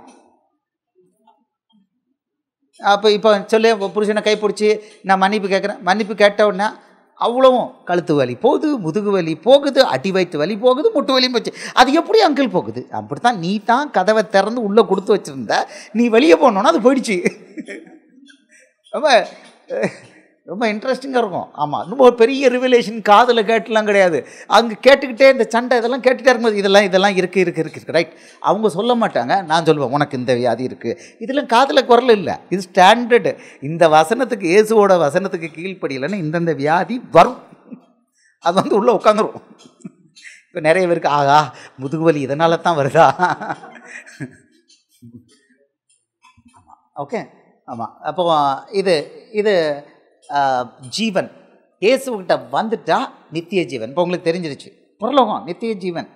நித்திய ஜீவன் அது மட்டும் இல்லை, இந்த உலகத்திலே உங்களுக்கு அவர் கொடுக்குறாரு. யோவான் 10:10 யோவான் 10:10 திருடன் திருடவும் கொல்லவும் அழிக்கவும் வருகிறான் என்று வேறொன்றுக்கும் வரான், நானோ அவைகளுக்கு ஜீவன் உண்டாயிருக்கவும் அந்த ஜீவன் பரிபூர்ணப்படவும் வந்தேன். அப்படின்னா இந்த சத்தியத்தை நீங்கள் வந்து கடைப்பிடிச்சிங்க அப்படின்னா, இயேசுவோட வசனத்தை கடைப்பிடிச்சிங்க அப்படின்னா, இயேசுவை விசுவாசித்து பின்பற்றினீங்கன்னா உங்களுக்கு என்ன கிடைக்குதுன்னா ஜீவன், பரிபூர்ண ஜீவன். லொக்குன்னு இருமிக்கிட்டு இருக்க வேண்டாம், ஐசியூக்கு போக வேண்டாம்.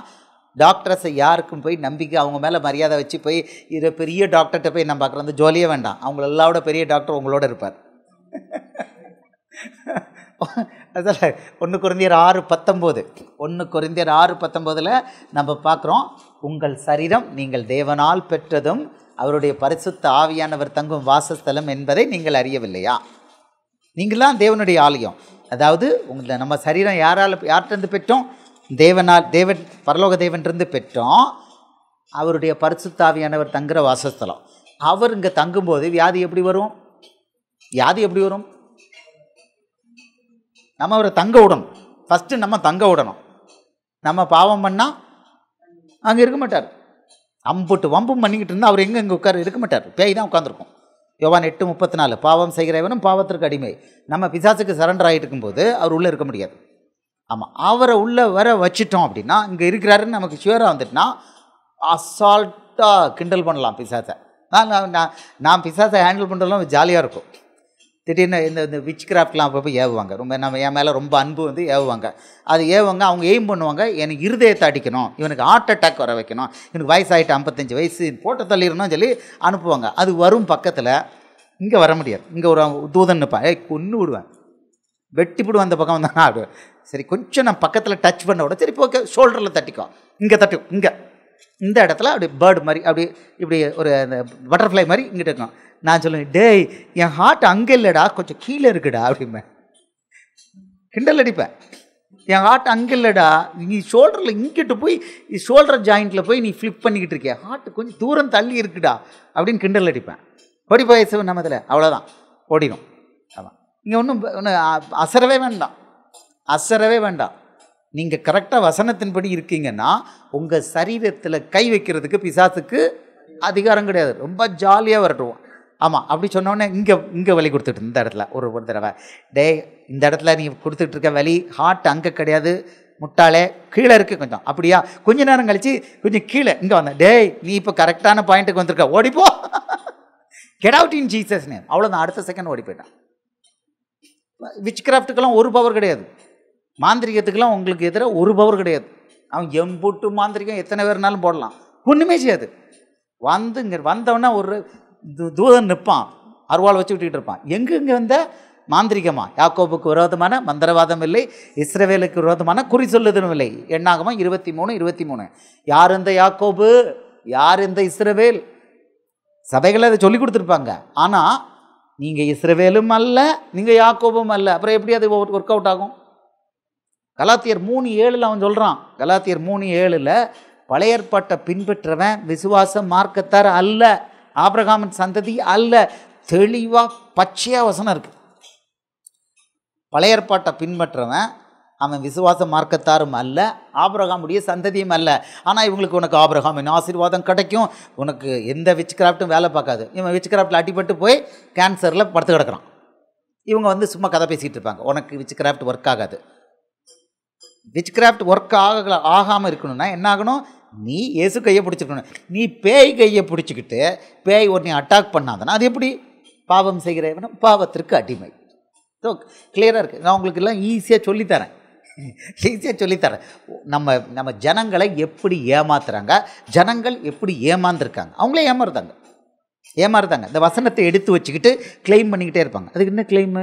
நீ வசனத்தை உருப்படியாக உன் வேலையை பண்ணானே, ஒரு கிளைம் பண்ண வேண்டாம், தூதன் அவனே கிளைம் பண்ணுவான், அவன் பாதுகாப்பான், நீங்கள் ஒன்றும் கேட்கல வேண்டாம்.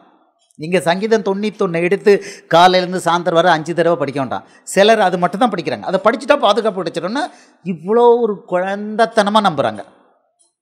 சங்கீதம் 91 நீங்கள் படிக்க வேண்டிய அவசியமே கிடையாது.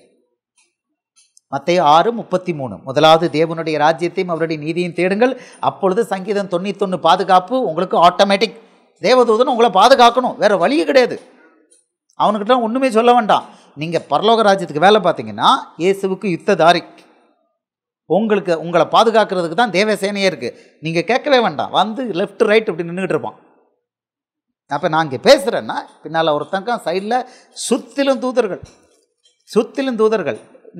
எனக்கு வசனம் அது வாட்டுக்கு சரளமாக வருது அப்படின்னா பிசாசால் ஒன்றுமே பண்ண முடியல. அவன் டிஸ்மேண்டில்டு, அவனால் ஒன்றுமே பண்ண முடியல. எனக்கு அட்டாக் வருதுன்னா க்ளீனாக தெரியும், வசனம் அப்படியே பிளாங்க் அவுட் ஆகிடும். வசனம் அப்படி ஃப்ளோ வருது, அப்படியே பிளாங்க் அவுட் ஆகும்.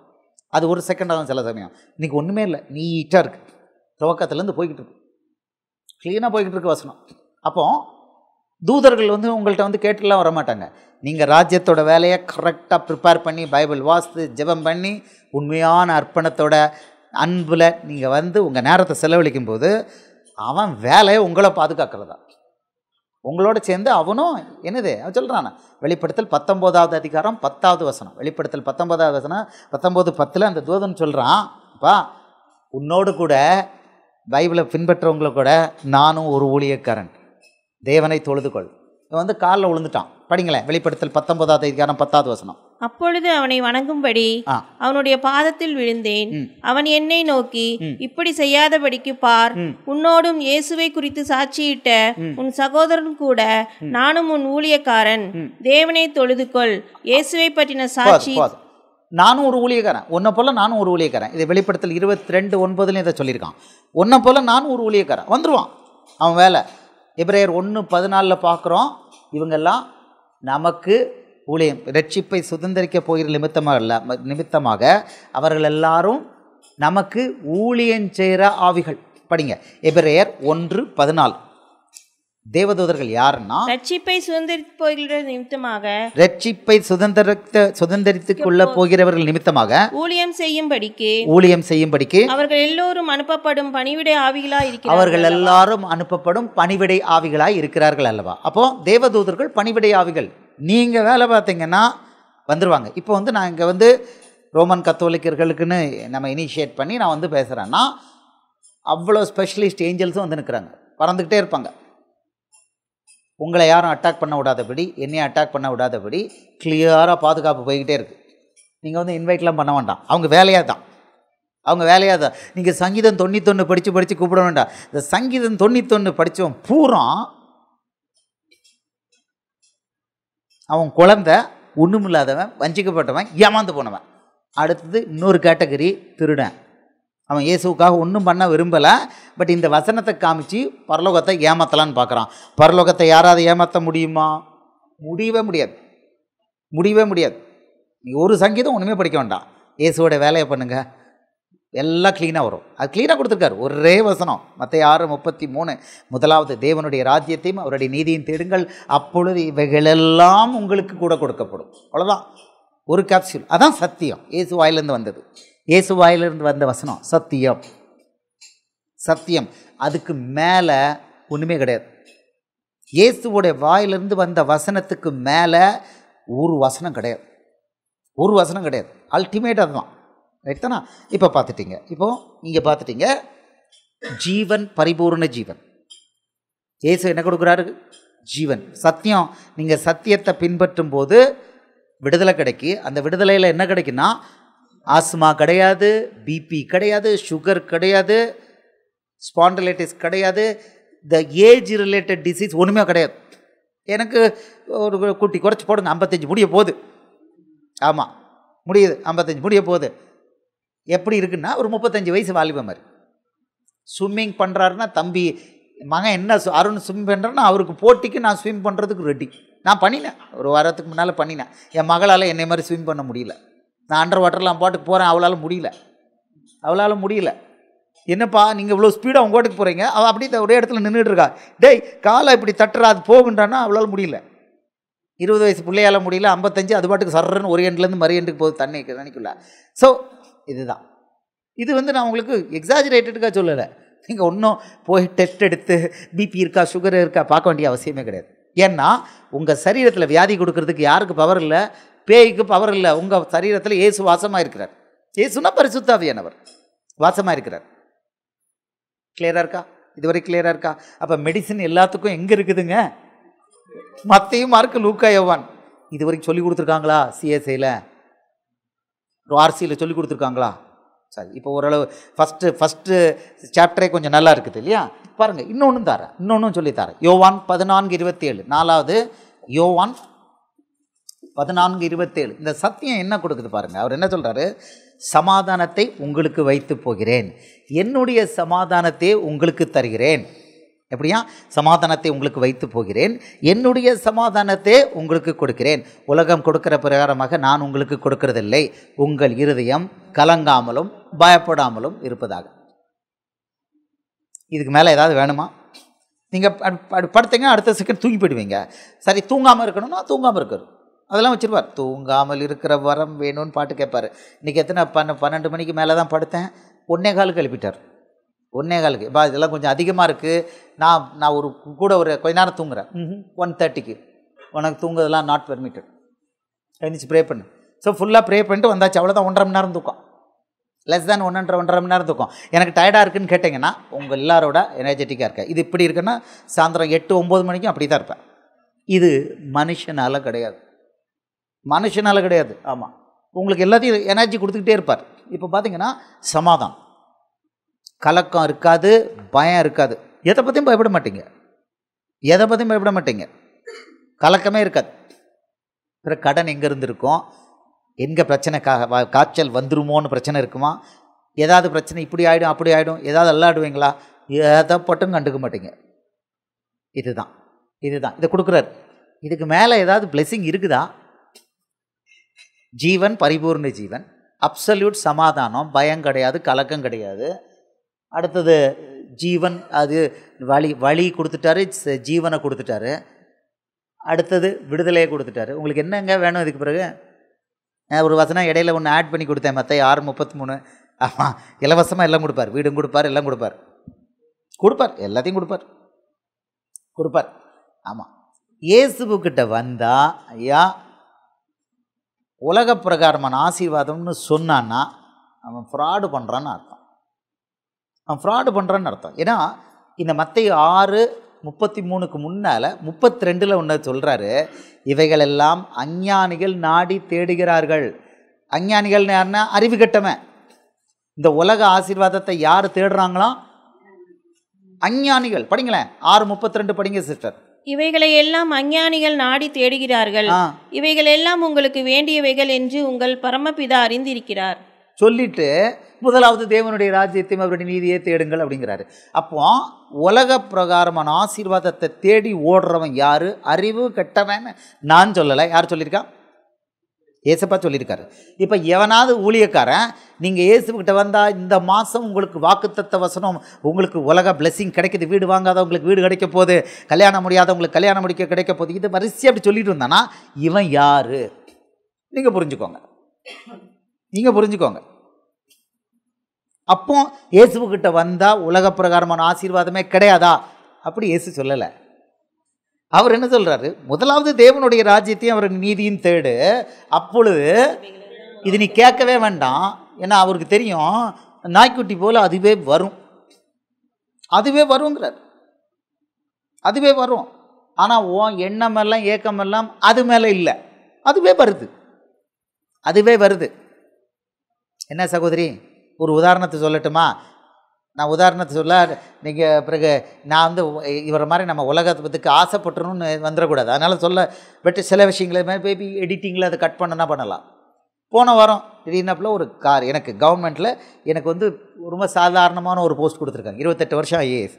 ஆனால் போஸ்ட்டு சாதாரணமாக ஒரு போஸ்ட்டு. நான் வந்து பெரிய போஸ்ட் கொடுங்கலாம் கேட்குறதில்ல. சம்பளம் வருது, நல்ல சம்பளம் நிறைய வருது. ஆமாம். இப்போது ஒரு கார் இருக்குது, ஒரு ஆல்டிஸ் கார் நல்லா தான் இருந்தது. அதுவே இப்போ தான் எடுத்துகிட்டு வச்சுருந்தேன்.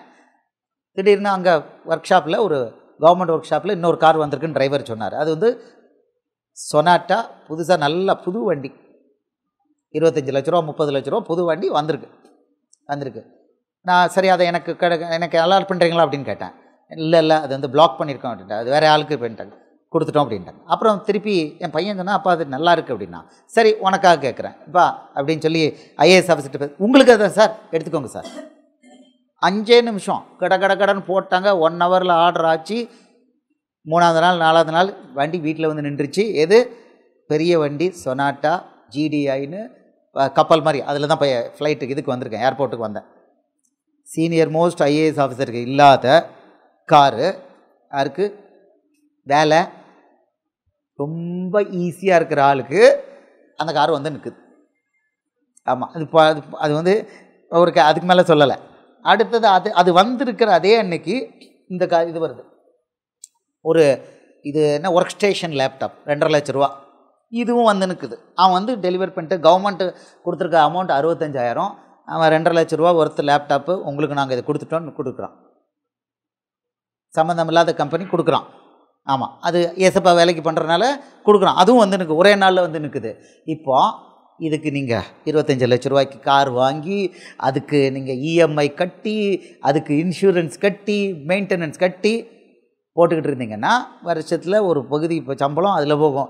இப்போ அது ஃப்ரீயாக வருது. டிரைவர் 2 இலவச இணைப்பு, 2 டிரைவரும் இருக்காங்க, 160 லிட்டர் பெட்ரோல். இப்போ அதுக்கு மேலே வேணும்னா நாங்கள் நிறைய வேலை பார்த்தோம். நான் தான் ஹெட் ஆஃப் தி டிபார்ட்மெண்ட். நாங்கள் நிறைய வேலை பார்க்குறோம். இது பெட்ரோலுக்கு இன்னும் வேணும், கூட 100 லிட்டர் வேணும் வச்சுக்கோங்க உமாசங்கர், 100 லிட்டர் அது கொடுத்துருவாங்க. எவ்வளோ நாளும் ஓட்டிக்கலாம் பெட்ரோல். ஆமாம், படகு மாதிரி காரு கொடுக்குறாரு. எப்படி கொடுக்குறாரு? எதுக்கு? முதலாவது தேவனுடைய ராஜ்யத்தை தேடுறதுனால கொடுக்குறாரு. அடுத்து இது வந்து இந்த லேப்டாப் வந்து இது வந்து ஒர்க் ஸ்டேஷன் லேப்டாப். நம்ம இப்போ மல்டிமீடியாவுக்கு பெரிய கேமரா ஒர்க்குக்கு பெருசாக வேலை வைக்க முடியாது. பெரிய ஹியூஜ் மிஷினோட கெப்பாசிட்டியை சின்னதில் கொண்டு வந்து கொடுத்துருக்கான். அவ்வளோ பவர்ஃபுல். அதனால் விலை கூட இது கொடுத்துருக்காரு. ஏன்னா இதில் நான் டக்குன்னு எடிட் பண்ணி, இந்த கேமரா வச்சு எடிட் பண்ணி டக்குன்னு ரிலீஸ் பண்ணுறேன். வித்தின் மினிட் அது பண்ணுது, படபடன்னு பண்ணுது.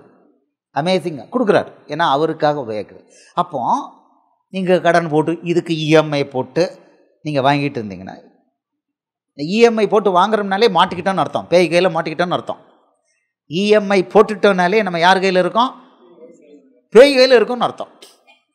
பேய் கையில் இருக்கோன்னு அர்த்தம். நான் இன்னும் சொல்ல விரும்பலை.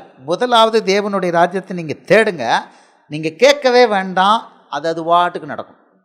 ஆனால் எனக்கு வந்து 10 வீடு வேணும், ஊரில் கோயம்புத்தூரில் பாதி சிட்டி வேணும்.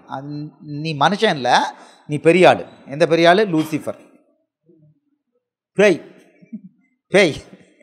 ஆமாம், அளவோடு இருக்கணும், கரெக்டாக இருக்கணும். ஆமாம், தேவைக்கு மேலே இருக்கணும் இருந்தாலே பிரச்சனை வந்துடும். தேவைக்கு மேலே வந்துருச்சுனாலே 1+1 போயிடுவாங்க. இப்போ என் ஃபோன் வந்து 1+4, பட் ஃபோன் தான் பேர் தான் 1+4. உங்களுக்கு 1+1ன்னா என்னென்ன அர்த்தம் புரியும் ஆம்பளைகளுக்கு நினச்சி ஆகிடும். ஒரு மனைவி எக்ஸ்ட்ரா போதும், நரகத்துக்கு சூப்பர் வழி. ஆமாம், கவனமாக இருக்கணும். இயேசு அனுமதிக்கிற அந்த ஆசீர்வாதத்தை அந்த லிமிட்டில் அது வாட்டுக்கு ஸ்மூத்தாக போகும், அதுலேருந்து கண்டுபிடிக்கணும். ஆனால் மற்றவங்களுக்கு நம்ம மூலம் என்ன கிடைக்கும்? வியாதிகள் குணமாகும், புருஷன் பொண்டாட்டி சண்டை தீரும். 2 நாளைக்கு முன்னால் ஒரு மகா பேசினா, 2 வருஷம் கழித்து பேசினா, அவர் ரொம்ப பிரச்சனையில், குடும்ப பிரச்சனையில் இருந்தவா, எப்படிமா இருக்க மகளே அப்படின்னு கேட்டேன். அங்கிள், நீங்கள் ப்ரேயர் பண்ணதுலேருந்து 100 மடங்கு நானும் எங்கள் புருஷனும் சந்தோஷமாக இருக்கேன். அடிடா சக்க, this is what I want மகளே, இதுதான் செய்தி வேணும். அடுத்து நேற்று ஒரு மகட்ட பேசினேன், அமெரிக்காவில் இருக்கா, ரொம்ப கொடுமையான பிரச்சனையில் இருந்தான் அந்த மகா. இதெல்லாம் உங்களுக்கு பாடம். கொடுமையான பிரச்சனை என்னென்னா, புருஷன் அவர்கிட்ட நேராக பேச மாட்டார், அவர் ரசிக்கப்பட்டவர் தான், நேராக பேச மாட்டார். இன்னொரு கலீக் இருக்கிறார், அந்த கலீக் வழியாக நான் ஊருக்கு வரேன் மனைவிட்டு சொல்லு, இப்படி தான் இன்டிமேஷன் கொடுப்பார். அந்த கலிக்கு என்கிட்ட கூப்பிட்டு இப்படி கொடுமையாக ஒரு 4 வருஷம் தான் கல்யாணம் ஆயிருக்கு, இந்த மாதிரி ஒரு கொடுமையான கண்டிஷனில் ஒரு குடும்பம் இருக்குது, அவங்களுக்கு நீங்கள் கவுன்சில் பண்ணி ப்ரே பண்ணுறாங்களா? ஓகே, அந்த மகன் நம்பரை கொடுத்துட்டு அவளுக்கு சொல்லிக் கொடுத்தேன், இதுதான் வசனம் மகளை, இதை நீ ஃபாலோ பண்ணு. அவள் வேலையில் நிறைய சம்பளம், டாலரில் எக்கச்சக்கம் சம்பளம் வாங்குறா, நீ எவ்வளோ டாலரில் வாங்கினாலும் இதை நீ ஃபாலோ பண்ணணும். சரி அங்கிள், ஐ வில் ஃபாலோ. இப்போ நேற்று அதுக்கு அது ஃபாலோ பண்ண உடனே ரிசல்ட் தெரிஞ்சிருச்சு. நான் சொன்னேன், ஒரு புருஷன் ஊர்லேருந்து வருவார், இப்போ என்ன நடக்க போகுது, வந்துட்டு 4ஆம் தேதி போகிறாங்கிறாரு, அவர் போகமாட்டார் பாரு அப்படின்னா. அவர் போகமாட்டார், அவர் போகலை, கேன்சல் ஆகிட்டு, ஃப்ளைட்டெல்லாம் டிக்கெட்டில் கேன்சல் பண்ணி மனைவிக்கிட்டே உட்காந்துருக்கிறாரு. ஏன்? மனைவி இப்போ கொஞ்சம் நல்லா இருக்கிறான். இதுக்கு முன்னால் கொஞ்சம் கட்டுக்கட்டுன்னு இருந்தால் அது அவளுக்கே தெரியல. இப்போ வசனத்தின்படி இருக்கணுன்னே மனைவி ரொம்ப நல்லா இருக்கிறேன், இன்னும் கொஞ்சம் உத்து பார்க்கலான்னு அவர் லீவ் போட்டு மனைவியை உத்து பார்க்குறாரு. Very good. அவன் உத்து பார்த்தோன்னே அடுத்தது 2வது குழந்தை வந்துருச்சு. அவ்வளோத்துக்கு சண்டை போட்டுக்கிட்டு இருந்தவங்க 2வது குழந்தை டெலிவர் பண்ணிட்டா. இப்போ நேற்று எனக்கு சொல்கிறா, நாங்கள் எங்கள் ஃபேமிலி லைஃப் எக்ஸலண்ட். இப்போ நாங்கள் வீடு கட்டுறோம், எங்கள் டெசிஷன் எல்லாம் இப்போ நாங்கள் எங்கள் மாமனார் மாமி முதல்ல நொடிக்கூருக்கு அம்மாவை கூப்பிடுவார், அங்கேருந்து அம்மா கூப்பிடுவார், அம்மா சொல்கிறது தான் மந்திரம். இப்போ அங்கே அது கனெக்ஷனே இல்லை, நாங்கள் 2 பேரும் முடிவு பண்ணுறோம். இப்போ 2 பேரும் ஒரே இடத்துக்கு போய் இருக்கிறதா முடிவு பண்ணுறோம், ஷிஃப்ட் பண்ணுறோம். ரொம்ப நல்லா இருக்கும், அடி சக்க சூப்பர். இதைத்தான் நீங்களும் நானும் பண்ணணும். உடைஞ்ச குடும்பங்களை பாழா போனதை எடுத்து கட்டணும். நம்ம பொண்டாட்டி நம்ம பிள்ளை இருக்குது கிறிஸ்தவ வாழ்க்கையே கிடையாது. ஆமாம், அது அழுதுகிட்டு இருக்குது யார்? இயேசுவோட பிள்ளை. கொடுமை, அது பயங்கரமான கொடுமை. I still remember that. பயங்கரமான கொடுமை. இப்போ நேற்று அதை கேட்கும் பொழுது எனக்கு அவ்வளோ சந்தோஷம். Very good. ஆமாம், இப்படி வரணும். உடைஞ்ச குடும்பங்கள் சேர்த்து வைக்கப்பட்டுக்கிட்டே இருக்கணும், ரெகுலராக அதை பண்ணணும். அது அபிஷேகம் இயேசு பண்ணுறாரு. நம்ம வார்த்தையை அன்போடு சொல்லும்போது இயேசு வேலை பார்க்குறாரு. சரி ஐயா, ஓகே. ஸோ இந்த சத்தியம் இன்றைக்கி, இந்த சத்தியம் உலகத்தில் கிடைக்குதா இல்லையா? சத்தியம்னா இப்போ என்ன பார்த்து, இது இவ்வளோத்துக்கு இப்போ போதும். உங்களுக்கு சமாதானம் கிடைக்குது, விடுதலை கிடைக்குது, ஜீவன், பரிபூர்ண ஜீவன் கிடைக்குது, நித்திய ஜீவனும் கிடைக்குது. உங்களுக்கு உலக பிரகாரமாக எது தேவையோ அதுவும் நீங்கள் கேட்காமலே கிடைக்குது. இதை தேடினா அது ஆட்டோமேட்டிக்காக நாய்க்குட்டி போல் வருது, ஆட்டோமேட்டிக்காக வருது. வியாதி கிடையாது. கலக்கம், கண்ணீர், ஐயோங்கிற வார்த்தை கிடையாது. ஐயோங்கிற வார்த்தையே உங்கள் வாயிலேருந்து வராது, அதுக்கு சான்ஸே கிடையாது. அந்த மாதிரி சான்ஸே கிடையாது. ஆக்சிடென்ட் ஒன்றுமே அந்த மாதிரி கை கால் உடைஞ்சிட்டு அந்த ஜோலியே அங்கே கிடையாது. இது அவ்வளவும் இதில் இருக்குது. ஒன்று சத்தியம், இயேசுவுடைய வசனம். அதுதான் இன்றைக்கி சிலபஸ். அவர் அழகாக அதில் கொடுத்துருக்கிறாரு. நான் பேசுகிற வசனம் என்னோட இது இல்லாமல் என் பிதாவினுடையது. என்ன பண்ணிட்டார் தெரியுமா? அப்கிரேட் பண்ணிட்டார். அது இன்னும் சப்சிக்வெண்ட் லெசன்ஸில் நம்ம பார்க்க போகிறோம். அப்கிரேட் பண்ணிட்டார். பழைய ஏற்பாடை கம்ப்ளீட்டாக இஸ்ரவேலருக்கு கொடுத்துட்டு அப்கிரேட் பண்ணி நமக்கு ஒரு ஹை லெவல் கொடுத்துட்டார். இதுதான்ப்பா இன்றைக்கி அப்படின்னு சொன்ன பிறகு, இல்லை எங்களுக்கு 1935 கவர்மெண்ட் ஆஃப் இந்தியா ஆக்ட் தான் பிடிக்கும், அதில் போய் பண்ண அந்த சட்டம் தான் நான் ஃபாலோ பண்ணுவேன்னு ஒருத்தன் சொன்னான்னா அவன் எவ்வளோ பெரிய புத்திசாலின்னு நீங்கள் புரிஞ்சுக்கோங்க. அப்புறம் இதெல்லாம் எனக்கு ஒத்துக்கிறது, அந்த பெண்டிங்காக யாரோ ஒருத்தர் பண்ணார், எது சதிங்கிற உடன்கட்டை ஏறுற பழக்கத்தை எடுத்துட்டாங்க. பட் எனக்கு அது பிடிக்கும். அதனால் எங்கள் குடும்பத்தில் யாராவது புருஷன் செத்தா எங்கள் வீட்டு பொண்ணு மாதிரி நாங்கள் உடன்கட்டை ஏற்றி கொண்டு விடுவோம் அப்படின்னு ஒருத்தன் சொன்னால் அவனை நம்ம என்ன பண்ணுவோம்? உடன்கட்டை ஏற்றிடுவோமா? அவனை ஏற்றி விடுவோம் நம்ம. இப்போ அப்படி தான் சொல்லிகிட்டு இருக்காங்க. இதில் பைபிளில் பழைய ஏற்பாட்டில் அது இருக்குது, தசம பாகம் இருக்குது, ஓய்வு நாள் இருக்குது. நாங்கள் கண்டிப்பாக ஃபாலோ பண்ணுவோம். இது ஃபாலோ பண்ணுறதில்ல. அவனுக்கு பையில் பணம் வருது, உங்களெல்லாம் ஏமாற்ற முடியுது, அதனால் பண்ணுறாங்க. இவங்களுக்கு இது விசுவாசிகளும் நிறைய ஏமாத்து கோஷ்டிகள் இருக்காங்க. ஏமாந்த கோஷ்டியும் இருக்குது, ஏமாத்து கோஷ்டியும் இருக்குது. பைபிள் படி வசனம் படி ஏமாத்து கோஷ்டியும் இருக்குது. அதனால் இவருக்கும் பிடிச்சிருக்கு, அவங்களுக்கும் பிடிச்சிருக்கு. 2 பேரும் மேரேஜ் பண்ணி எங்கே போயிட்டு இருக்காங்க? மொத்தமாக இயேசுவோட வசனத்தை மீறி நியாய தீர்ப்புக்கு போயிட்டுருக்காங்க. இப்போ சபைகள் எதை கற்றுக் கொடுக்கணும் ஐயா ஜான் சொல்லுங்கள். சபைகள் எதை கற்றுக் கொடுக்கணுங்க? இயேசு கொடுத்தவுடைய கட்டளைகள், வசனங்கள். ஆமாம், அதை தான் கற்றுக் கொடுக்கும். மத்தேயு 28:20 அவர் சொல்லியிருக்கார், நான் உங்களுக்கு கட்டளையிட்ட யாவையும் அவர்கள் கை கொள்ளும்படி அவர்களுக்கு உபதேசம் பண்ணுங்கள். பழைய ஏற்பாட்டை உபதேசம் பண்ணுங்க அப்படின்னு இயேசு சொல்லவே இல்லை. நான் கொடுத்த கட்டளைகளை உபதேசம் பண்ணுங்க. பச்சையாக சிம்பிள் தமிழில் இருக்குது. ஆனால் அந்த சிம்பிள் தமிழில் இருக்குது தான் நமக்கு புரிய மாட்டேங்குது. யாரோ ஒருத்தர் நம்ம கற்றுக் கொடுக்கணும், அந்த பாஸ்டர் பேசினாதான் சொல்லி, அந்த ஆயர் பேசினாதான், அந்த ஃபாதர் பேசினாதான் நமக்குன்னு சொல்லி அவங்க என்னமோ இயேசுன்னு சொல்லி நம்ம கேட்க போய் நல்லா மிளகா அரைச்சி எங்கே இருக்கோம், நியாய தீர்ப்பு நோக்கி உலகம் முழுக்க இதுதான் கண்டிஷன். எந்த சபையும் அதில் விதிவிலக்கு கிடையாது. ஏற்பாடு நம்ம படிக்கணுங்கிறது கை கொள்ளுங்கிறது அப்படி ஒன்றும் தேவையில்லை. புதிய ஏற்பாடில் இந்த பழைய ஏற்பாடு படிக்கிறது தப்பு இல்லை, அதில் கண்டிப்பாக தெரியணும். பழைய ஏற்பாட்டில் நிறைய பொக்கிஷம் இருக்குது. மத்தேயு 13:52 சொல்கிறாரு, நிறைய பொக்கிஷம் இருக்குது, அதை பிடிச்சிக்கணும். பொக்கிஷம் எடுக்கணும், கட்டளைகளை தொற்றப்படாது.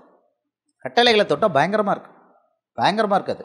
ஆமாம், லைக் பெண்கள்லாம் அப்படி ஈஸியாக வெளியிலலாம் வர முடியாது.